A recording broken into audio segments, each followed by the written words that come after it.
तारीख 27 अगस्त 2024 ईस्वी की शाम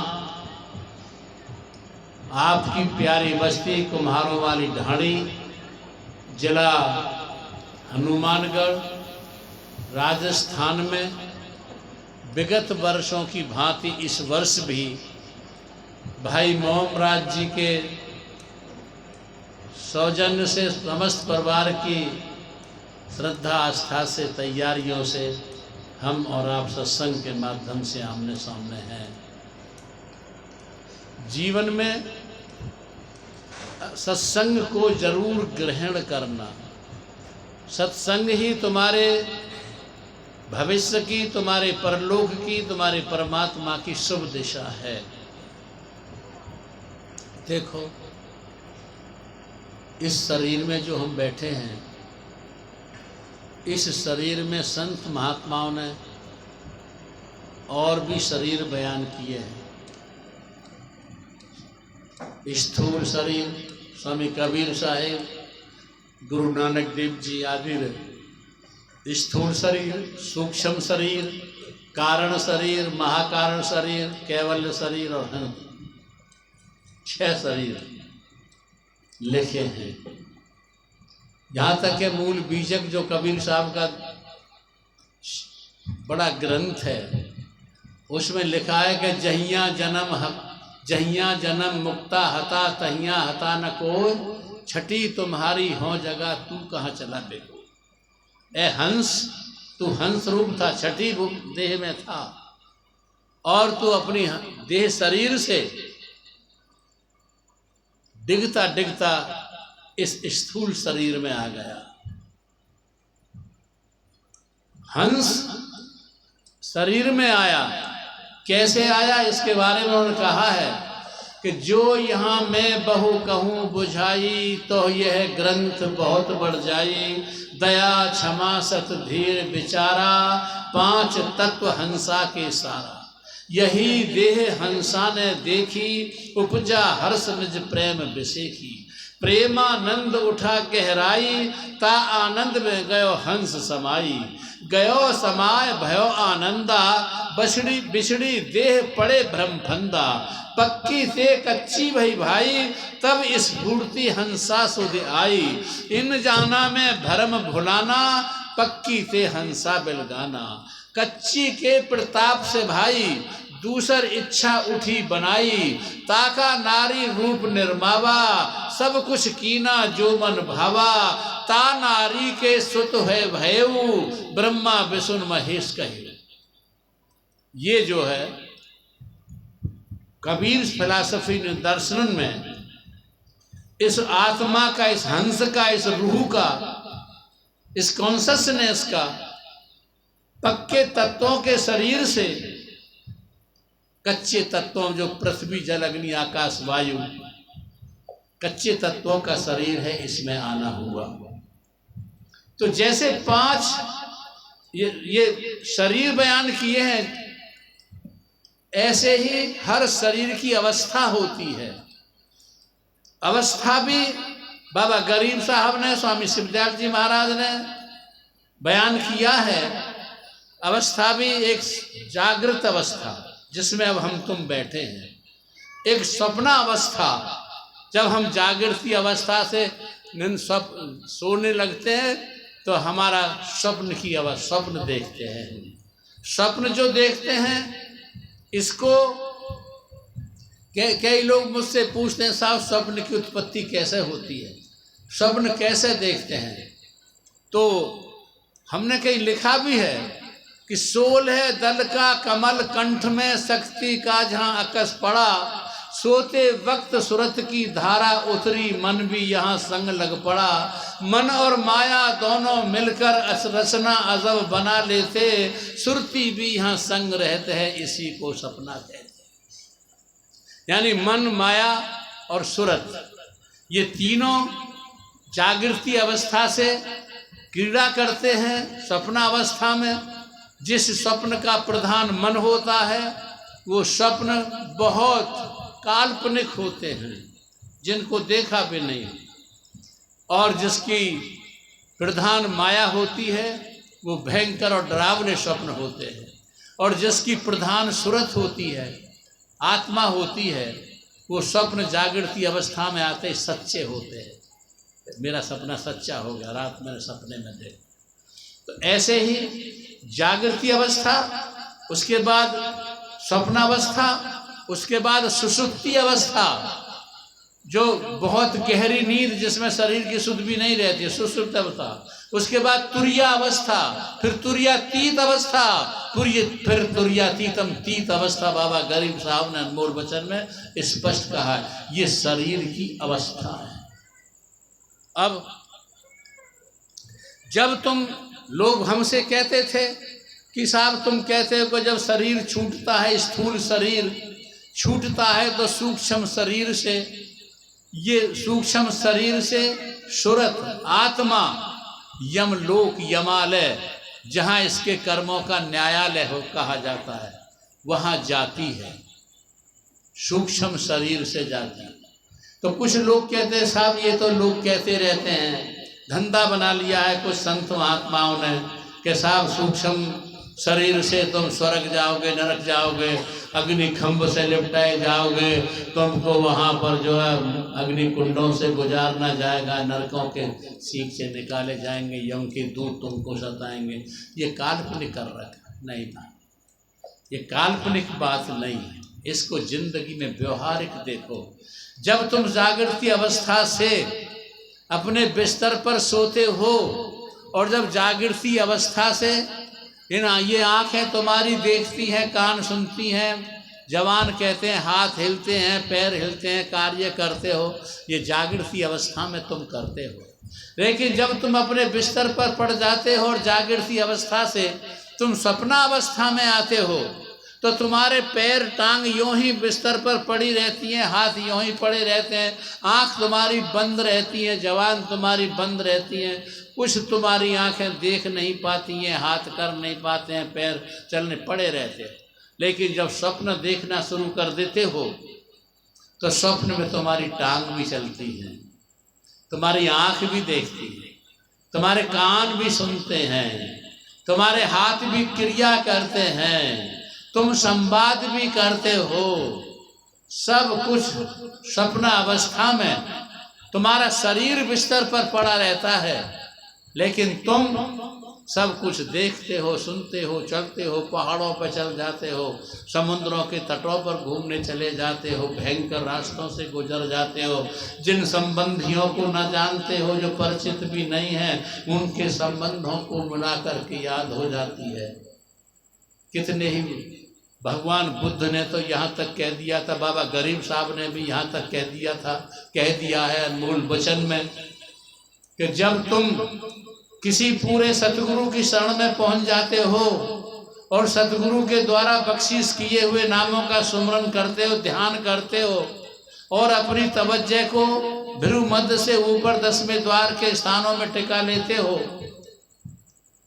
तो जो तुम्हारे कर्म, प्रारब्ध कर्म, पिछले जन्मों के, पिछले शरीरों के द्वारा कर्म किए हुए, जिनका बीजारोपण तुम कर चुके हो, जिसका बीज उगते उगते अब फल बन गया, वृक्ष बन गया है, और जिसमें फल आने शुरू हो गए, कड़वे और मीठे और सच्चे, जो आज हम कर्मों के फल भोगते रहते हैं, ये इकट्ठा करते हैं, दुखी होते हैं, सुखी होते हैं, मन ये करते हैं, ये सब हमारे बीज बोए हुए हमारे सामने उदित होते हैं।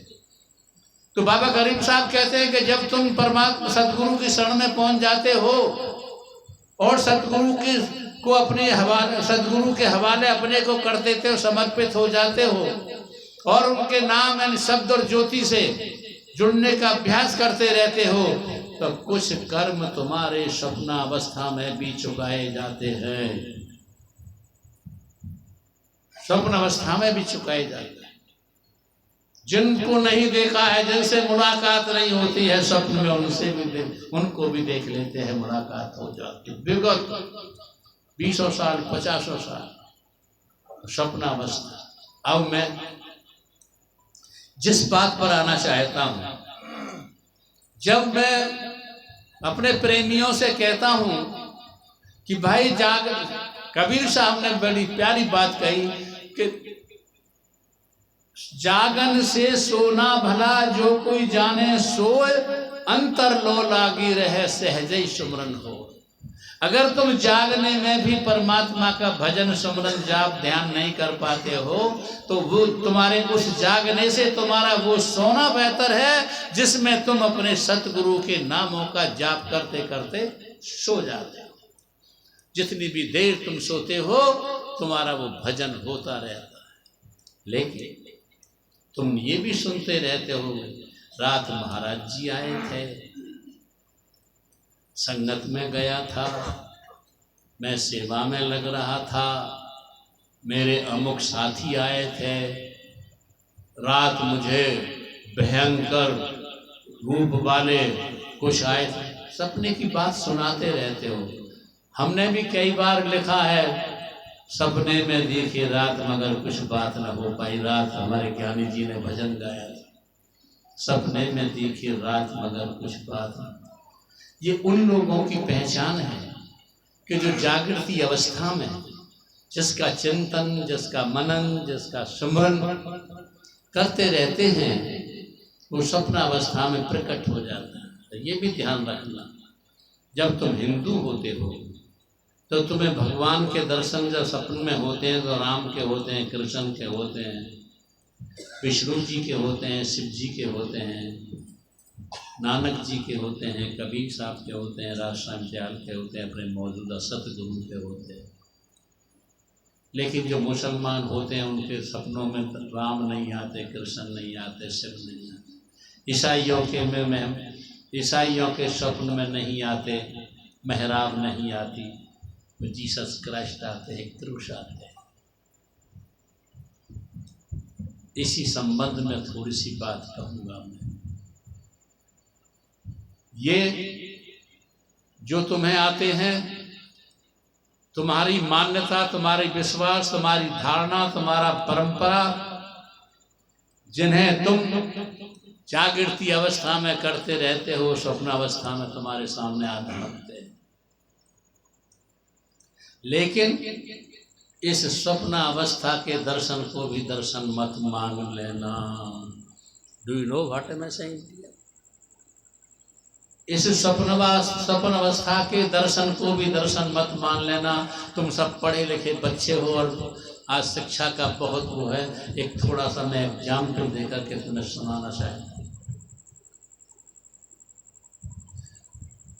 अपने सतगुरु का दर्शन जो मानते हो, उसे स्वप्नावस्था के दर्शन को दर्शन मत मानना। सतगुरु के दर्शन को जो वास्तविक दर्शन मानते हो उसे मानना, जो तुम अभ्यास में कर अपने सतगुरु का दर्शन करते हो। जब तुम मेडिटेशन ध्यान, जैसे हम लोगों को पंचशब्दी से ध्यान सिखाया जाता है, अपनी चेतना को भ्रू मध्य से ऊपर 10वें द्वारों में ले जाना सिखाया जाता है, और हर मुकाम पर जो शब्दकार ज्योति का स्वानुभव करते हो वो तुम्हारा वास्तविक हकीकत का दर्शन होता है। तो बहुत प्यारी बात मुझे याद आ रही है, आपको सुनाऊं। एक वैज्ञानिक अपने विज्ञान के छात्रों को पढ़ाने के लिए क्लास में पहुंचा। बड़ी क्लासें थी, और जब क्लास में पहुंचा, बच्चे बैठे थे, टेबल पड़ी थी, ब्लैक बोर्ड के पास जो प्रोफेसर था, जो मनोवैज्ञानिक था, वो आया और उसने कहा, बच्चों आज मैं एक एक्सपेरिमेंट करूंगा, प्रयोग करूंगा, और तुम्हें मेरे प्रयोग में सहयोग देना है। मैं आज एक प्रयोग करूंगा और उसमें मुझे सहयोग देना है। ये जो मेज पर उसने एक बोतल रखी थी, शीशी रखी थी, कि ये जो शीशी रखी है इसमें अमोनिया गैस है। समझते हो अमोनिया गैस? हमारे ये रसायन शास्त्र के बच्चे जानते होंगे। ये अमोनिया गैस है इसमें, और बेस अमोनिया गैस की जो शीशी है, इसकी कार्क को, डाट को खोलूंगा, और खोलने के बाद जो तुम अगली पंक्तियों में बैठे हो बेंचों पर, डेस्कों पर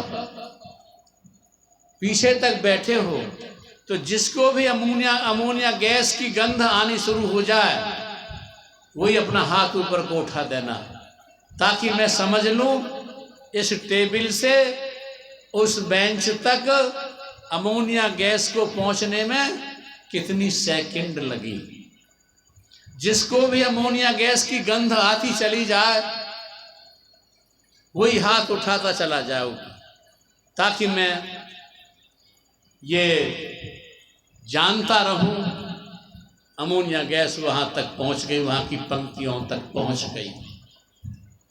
तो बस बच्चों से, छात्रों से सावधान करके बच्चे सब बैठ गए। बिल्कुल जिसके पास भी गैस की सुगंध गंध आती चली जा, हाथ उठाते चले जाना भाई। तो उस वैज्ञानिक ने, मनोवैज्ञानिक, उस शीशी की कार्क को ढीला किया, खोला और अपने नाक पर रुमाल लगाया और पीछे हट गया। क्योंकि अमोनिया गैस के बारे में हमारे यहाँ डॉक्टर आदित्य जी आए हुए हैं, जो आईसीयू के इंचार्ज हैं। हापुड़ बहुत बड़ा अस्पताल है, देवनंदनी इनका, तो इनको परिचय है इन सब बातों का। और बल्कि जिन के भूत नहीं उतरते हैं उनको भी किसी गैस का प्रबंध किया जाता है। क्यों डॉक्टर साहब, आप भी उतारते होंगे? मेरे यहाँ भी कोई भूत ना माने तो फिर मैं भी कर दूं या कहूँ। ये मंत्र मैंने मनीषा को सिखा रखा है। तो कार्क को, शीशी की कार्क को खोला, नाक से रुमाल लगाया और पीछे हट गया ब्लैक बोर्ड की तरफ। जैसे ही वैज्ञानिक पीछे हटा, क्योंकि जो आगे डेस्कों पर बैठे थे छात्र, अगली पंक्ति वाले छात्रों ने 2 सेकंड बाद हाथ उठा दिया। फिर पिछली डेस्क पर, उससे पिछली बार, उससे पिछली 10-15 सेकंड में जो अंतिम बेंचों पर बैठे थे छात्र, बच्चे, हाथ उठा। जब सबके उठ चुके, वह वैज्ञानिक आया, कार डांट लगाई, अपने मुंह से रुमाल हटाया और छात्रों से पूछा, तुमको अमोनिया गैस की गंध आई? जी सर, जी सर। तुम्हें आई? दूसरी पिछली वाली डेस्क तुम्हें आई? कि जी सर, जी सर, गंध हमको आई। जब सब पिछली पंक्ति वाले छात्रों ने भी कह दिया कि गैस की सुगंध आई, तो उस अध्यापक कहें, वैज्ञानिक कहें, मनोवैज्ञानिक कहें, उसने कहा, तुमको गंध आई अमोनिया गैस की? हाँ, लेकिन तुम्हें ये गंध आई कैसे? इस शीशे में, इस शीशी में तो अमोनिया गैस थी नहीं। समझ रहे हो बात को? तुम्हें ये गैस की गंध आई कैसे? इसमें तो गैस थी नहीं। छात्रों ने कहा कि सर, गैस थी, हमको गंध आई, हम स्वयं के सबूत हैं, हमने अपनी नाक से उस गंध को स्वयं सूंघा है।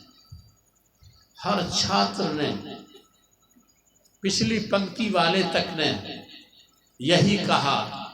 जब यही कहा तो उस मनोवैज्ञानिक ने कहा, ए छात्रों, मैंने इस शीशी की कार को, डाट को खोलकर जो कहा, वो केवल खाली शीशी थी, लेकिन तुम्हें भी वास्तविक गंध की तरह जो गंध आई है, ये गंध अमोनिया गैस की गंध नहीं थी, ये तुम्हारी मान्यता की गंध थी, तुम्हारी धारणा की गंध थी।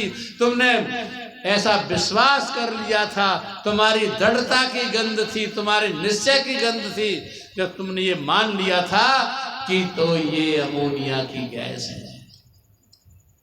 तुम्हारी पर तुम्हें सपने में होते हैं भगवानों के दर्शन, ये तुम्हारी मान्यता के दर्शन होते हैं, तुम्हारी धारणा के दर्शन होते हैं, तुम्हारी नीतियों के दर्शन होते हैं, तुम्हारी व्याख्याओं के दर्शन होते हैं, तुम्हारी परंपराओं के दर्शन होते हैं। ये तुमने जैसा मान लिया होता है, उन परमात्मा के स्वरूप जिनके घर में टंगे रहते हैं तुम्हारे, वो सब आते हैं, वो तुम परमात्माओं के तुम्हारे काल्पनिक चित्रों के दर्शन होते हैं। तुमको दर्शन करना है अकॉर्डिंग टू राजशाही फेथ, राजशाही मत के अनुसार तुमको अपनी मान्यताओं के, विश्वासों के, नीतियों के, धारणाओं के, कल्पनाओं के दर्शन नहीं करने, तुमको दर्शन करने हैं सुरत शब्द अभ्यास कमाओ और अपने भीतर उस शब्द और ज्योति का स्वानुभव करो, वो हकीकत के दर्शन। बस मैं किसी मत की, संप्रदाय की, किसी पंथ की, किसी मान्यता की, किसी आस्था की आलोचना, निंदा नहीं कर रहा हूं। मैं तुम्हारी नजर जागृति अवस्था से, स्वप्न अवस्था से और सुसुप्ति अवस्था से तुर्यातीतम तीत की अवस्था की ओर ले जाना चाहता हूं। और जब तुम कुछ दिन अकेले में बैठ करके ध्यान कमाओगे, तब इन अवस्थाओं का जो हमारे महान पुरुषों ने जिक्र किया है, तुर्यातीतम तीत आदि का अनुभव करोगे। यही तो संत मत का अनुभव है, यही संत मत की हकीकत है। संत मत काल्पनिक या किसी आकृति या किसी मान्यता के दायरे में तुमको नहीं ठहराता है। तुम सब यहाँ जो मौजूद हो, श्रद्धालु हो, जिज्ञासु हो, तुम अपनी कितनी ही मान्यताओं को, धारणाओं को छोड़कर यहाँ आए हो।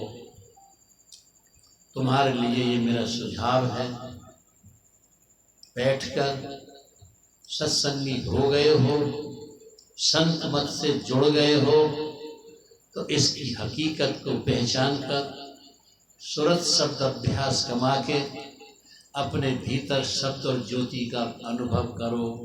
बस इन्हीं शब्दों के साथ मैं अपनी बात पूरी करूँगा और आपसे एक अपील करूँगा कि तो आप कुछ शरीर की ऐसी तुम्हारी एक्टिविटीज़ हैं, गतिविधियां हैं, जो ऐसा सिद्ध करती है कि तुम स्थिर नहीं हो, भीतर से भी स्थिर नहीं हो, भीतर से भी अशांत हो, भीतर से भी बेचैन हो, भीतर से भी तुम अस्थिर हो, भीतर से भी तुम परमात्मा की भक्ति या परमात्मा के भजन ध्यान की औपचारिकता निभाने वाले हो, भीतर से भी तुम दूसरों को केवल सत्संगी का रूप दिखाने वाले हो। बैठना सीखो, हकीकत का फायदा उठाओ। बस अपने घरों में शराब का, मांस का, जुआ का, आजकल एक बीमारी चल गई है मोबाइल की, इनका प्रवेश मत होने देना। ये तुम्हारे लोग को बर्बाद करता है, परलोक को बर्बाद करता है, तुम्हारी धारणाओं को बर्बाद करता है, तुम्हारे चरित्र को बर्बाद करता है, तुम्हारी सोच को बर्बाद करता है, तुम्हारे भजन ध्यान के मार्ग को बर्बाद करता है। आपने मेरी बात को बड़ी शांत और प्यार से सुना है, मैं इसके लिए आपका बहुत बहुत आभारी हूँ और आशा करता हूँ कि आप अपने प्रेमियों को, अपने परिवारों को और अपने साथियों को इसी तालीम का संदेश पहुंचाएं कि भजन ध्यान में हकीकत से जुड़ो। राधा स्वामी।